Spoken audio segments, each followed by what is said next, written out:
بسم اللہ الرحمن الرحیم۔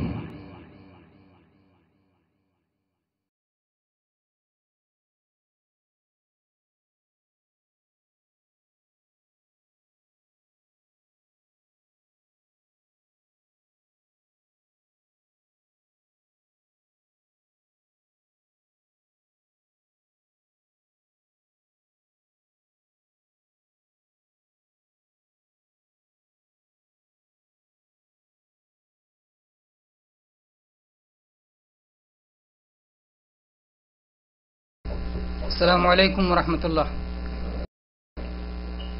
برادران اسلام، بزرگوں، دوستوں، عزیزوں اور خواتین ملت، کسی شاعر نے کیا خوب کہا ہے، مانگ ہاں مانگ دامن پسارے، مانگنے کا جو آئے قرینہ، مانگ ہاں مانگ دامن پسارے، مانگنے کا جو آئے قرینہ۔ تو مانگنے کا قرینہ اگر آدمی کے پاس ہے تو خوب مانگے اور خوب ملتا ہے۔ قرینے ہی کو ادب یا سلیقہ بھی کہا جاتا ہے۔ تو آج دعا کے آداب پہ انشاءاللہ گفتگو ہوگی، اور دعا کی ضرورت کسے نہیں ہے؟ ہر انسان کو اپنی عاجزی، اپنی کمزوری، اپنی بے بسی اور اپنی محتاجی کا علم ہے، اور یہ جانتا ہے کہ ہم مانگنے والے ہیں اور دینے والا اللہ کی ذات ہے۔ اس لیے اللہ ہی سے مانگنا چاہیے۔ اور اللہ تبارک و تعالیٰ نے قرآن مجید میں اس لیے ارشاد فرمایا، یا ایھا الناس انتم الفقراء الی اللہ واللہ هو الغنی الحمید۔ اے لوگو، تم سب اللہ کے فقیر ہو، تم سب اللہ کے محتاج ہو، اور اللہ ہی ایسا ہے جو غنی ہے، جو کسی کا محتاج نہیں اور جو ہر حال میں قابل تعریف ہے۔ السلام علیکم ورحمۃ اللہ وبرکاتہ۔ الحمد للہ نحمده ونستعینه ونستغفره ونؤمن به ونتوکل علیہ ونعوذ باللہ من شرور انفسنا ومن سیئات اعمالنا، من يهده الله فلا مضل له ومن يضلل فلا هادي له، وأشهد أن لا إله إلا الله وحده لا شريك له، وأشهد أن محمدا عبده ورسوله، أما بعد۔ حاضرین کرام اور اسلامی بھائیوں، آج بتاریخ 9 ربیع الثانی سن 1432 ہجری بروز جمعرات، مطابق 24 مارچ سن 2011، احسا اسلامک سینٹر کے اس حال میں جس موضوع پر خطاب عام سننے کے لیے ہم اور آپ اکٹھا ہوئے ہیں، وہ موضوع ہے دعا کے آداب۔ اور اس موضوع پر بسط و تفصیل کے ساتھ اظہار خیال فرمائیں گے ہمارے مخلص ساتھی فضیلت الشیخ عبدالہادی مدنی حفظہ اللہ۔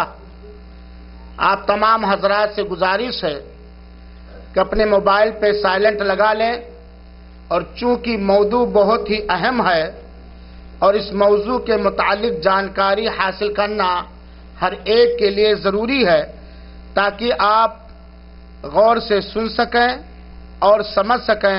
ہم اللہ رب العالمین سے دعا کرتے ہیں کہ اللہ تعالی ہم سب کو اس اہم موضوع کو غور سے سننے، سمجھنے اور اس پر عمل کرنے کی توفیق عطا فرمائے، آمین یا رب العالمین۔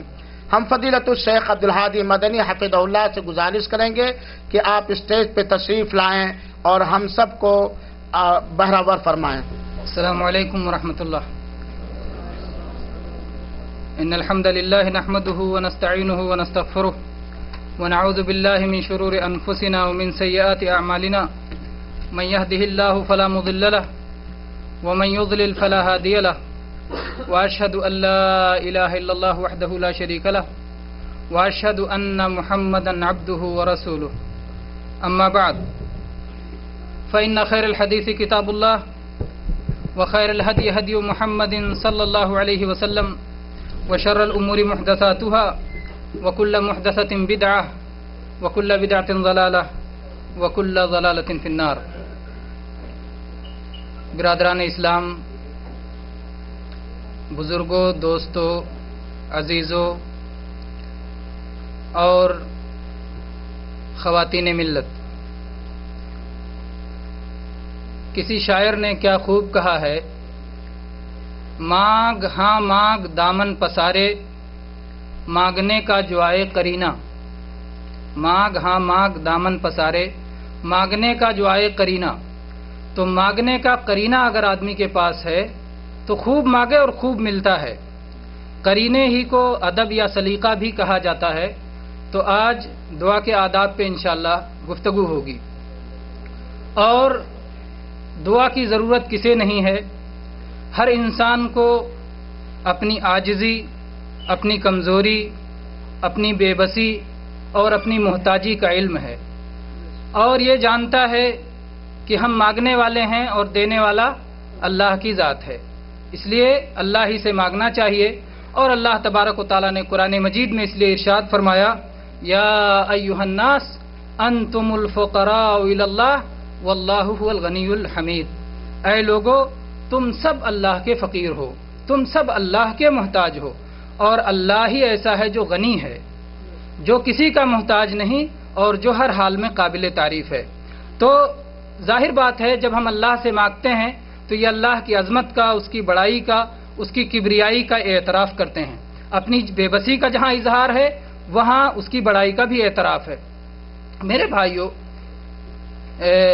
बतौर दलील नहीं बल्कि बतौर तनव्वो एक अरबी शायर कहता है, जाहिर बात है आम तौर पे शेर पेश करना जो है ये दीनी मसाइल में शेर को पेश करना हम दलील नहीं समझते। शेर को कभी शेर को दलील नहीं समझते, लेकिन जज्बात अशार से मुताल्लिक होते हैं, इसलिए उनको कभी कभी शायर बहुत अच्छे अंदाज में भी कोई बात कहता है। और अल्लाह के नबी सल्लल्लाहु अलैहि वसल्लम ने फरमाया है, इन्ना मिनल बयान लसेहरा, कि बाज़ बयान में जादू होता है। तो बाज़ अशार बहुत ही मुअस्सिर होते हैं और बहुत ही मुख्तसर अल्फाज में और मौजू अंदाज में बहुत अच्छी बात कह जाते हैं। इसलिए एक शेर पेश अरबी शायर कहता है, ला तसअलन्न बुनय्या आदम हाजतन वसलिल्लज़ी अबवाबुहु ला तुहजबु, अल्लाहु यग़ज़बु इन तरकत सुआलहु व बुनय्या आदम हीन युसअलु यग़ज़बु। शायर कहता है कि आदम के बेटे से क्या मांगता है, मांग उससे मांग जिसका दरवाजा हमेशा खुला रहता है, जिसका दरवाजा कभी बंद नहीं होता। आदम के बेटे से जब भी मांगोगे वो नाराज होगा, लेकिन वो तो जात वो है कि उससे ना मांगो तो नाराज होता है। अल्लाह की जात वो जात है कि उससे न मांगो तो अल्लाह नाराज होता है। बहरहाल मेरे भाइयों, जब हम दुआ करते हैं तो सबसे पहले तो दुआ करने में ये फायदा है कि हम तौहीद को मुकम्मल कर रहे होते हैं। आप जानते हैं कि तौहीद वो अजीमुशान चीज़ है कि अगर बंदे के पास ना हो तो फिर कोई अमल अल्लाह के यहाँ काबिल कबूल नहीं।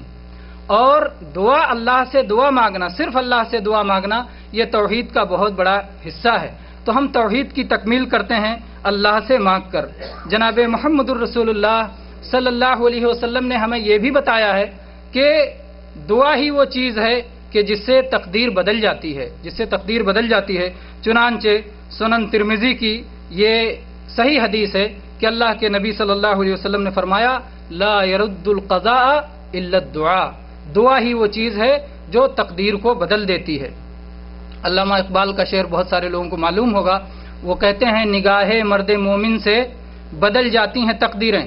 अगर उन्होंने ऐसा कहा होता, दुआए मर्द मोमिन से बदल जाती हैं तकदीरें, तो ये हदीस की तर्जुमानी हो गई होती। दुआए मर्द मोमिन से बदल जाती हैं तकदीरें, यह सही हदीस है। मेरे भाइयों, अल्लाह तबारक व तआला ने हमको दुआ का हुक्म दिया है और अल्लाह ने दुआ कबूल करने का वादा फरमाया है। चुनांचे अल्लाह ताला ने सूरह गाफिर में इरशाद फरमाया, वक़ाल रब्बुकुम उदऊनी अस्तजिब लकुम इन्नल्लज़ीना यस्तकबिरून अन इबादती सयदखुलून जहन्नम दाखिरीन। अल्लाह ताला ने फरमाया, मुझसे मांगो, मुझसे दुआ करो, मैं तुम्हारी दुआओं का कबूल करने वाला हूँ। जो लोग मेरी इबादत से तकब्बुर करते हैं वो जहन्नम में जलील होकर दाखिल होंगे। तो अल्लाह ताला ने पहले क्या कहा कि दुआ करो मैं दूंगा, फिर कहा जो मेरी इबादत से तकब्बुर करते हैं। इसका मतलब दुआ इबादत है, दुआ इबादत है। और दुआ ना करने वाला, दुआ ना मांगने वाला, अल्लाह से सवाल ना करने वाला तकब्बुर का शिकार है। اور میرے بھائیو یہ بات تو اللہ کے نبی صلی اللہ علیہ وسلم نے صاف صاف بھی فرمائی ہے. آپ نے فرمایا الدعاء هو العبادہ، دعا تو عبادت ہی ہے، یعنی دعا عبادت کا مغز اور عبادت کی حقیقت ہے، اصل عبادت ہے. اور یہی وہ عبادت ہے کہ جس میں تقریباً تمام قوموں میں گمراہی اسی میں آئی. سب سے پہلے کہ اللہ سے دعا کرنے میں انہوں نے پہلے دوسروں کا واسطہ لیا اور اس کے بعد جس سے واسطہ لیا، جس کا واسطہ لیا اسی سے دعا کرنے لگ گئے. تو یہ بہت بڑی گمراہی تھی جس کے تعلق سے نبیوں اور ان کی قوموں میں اختلاف ہوتا تھا. یہ حدیث الدعاء هو العبادہ سنن ترمذی اور سنن ابن ماجہ کی صحیح حدیث ہے. میرے بھائیو اب آگے بڑھتے ہیں، دعا کے آداب پر ایک ایک کر کے ایک ایک ادب ذکر کرتے ہوئے آگے بڑھتے ہیں. میرے بھائی سب سے پہلا ادب جو ہمیں ہر عبادت میں یاد رکھنا چاہیے وہ ہے اخلاص اور اتباع سنت. ہم جو بھی کام اپنی زندگی کا کریں وہ خالص اللہ کے لیے کریں، اس میں کسی قسم کی شرکت نہ ہو اور وہ نبی کریم صلی اللہ علیہ وسلم کے طریقے کے مطابق کریں. یہ ہر عمل کا ادب ہے، اخلاص اور اتباع سنت. کیونکہ اگر یہ دو چیز ہوتی ہے تو ہمارا عمل اللہ کے ہاں قابل قبول، اور اگر یہ دو چیزیں نہیں رہیں تو عمل اللہ کے ہاں قابل قبول نہیں ہوتا. اس لیے یہ دو چیزیں سب سے پہلا ادب ہے. اس کے بعد میرے بھائی